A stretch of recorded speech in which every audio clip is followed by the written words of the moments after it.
The following presentation contains graphic images and shocking information. What's going on, guys? This is Steve Diesel. I'm here to tell you a little bit about my story. I was born in the city of Chicago. At an early age, I moved out to the suburbs. I had a round driveway. I had a backyard. I had a mother and father that loved me. It was a church-going young man, suburban lifestyle. I had a father that was working his tail off to provide. He wasn't around enough because he was working. He was challenging me because he loved me and he wanted the best for me, but at the time I interpreted it as me not being good enough. I said, how can I fit in? How can I feel the love from people? Because I felt like I wasn't good enough. I started to realize I was good at sports. I started excelling in basketball. We were 17-0 my 8th grade year. I was winning track meets. I was just doing a lot of great stuff when it came to sports, and I started getting the attention from my friends.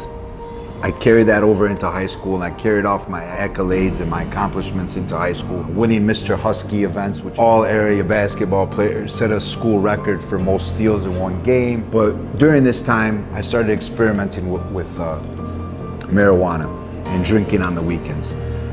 Junior year comes along, I'm smoking weed on a daily basis. I'm drinking every weekend.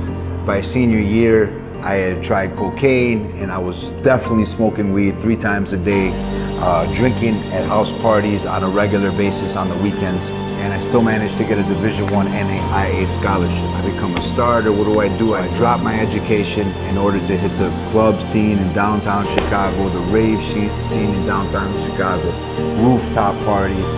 I start getting into trouble because I start stealing credit cards. I'm getting away with it, but I start doing other things like never coming home, making my mom cry. I start getting DUIs. I start getting arrested for street fights. I start going to the projects to get dimes and nicks. I start selling dimes and nicks. I start doing dimes and nicks. I just started creating chaos, but I thought that was normal. I thought that this is what everybody does.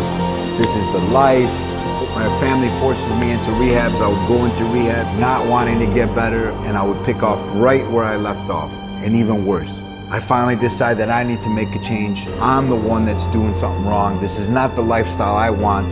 I go out to California, go to a sober living facility, get clean for about 6 months, completely change my life around. Living life, remembering life, having good relationships, having good bank accounts, spiritual bank accounts, you name it. I'm Steve Diesel, and this is my story.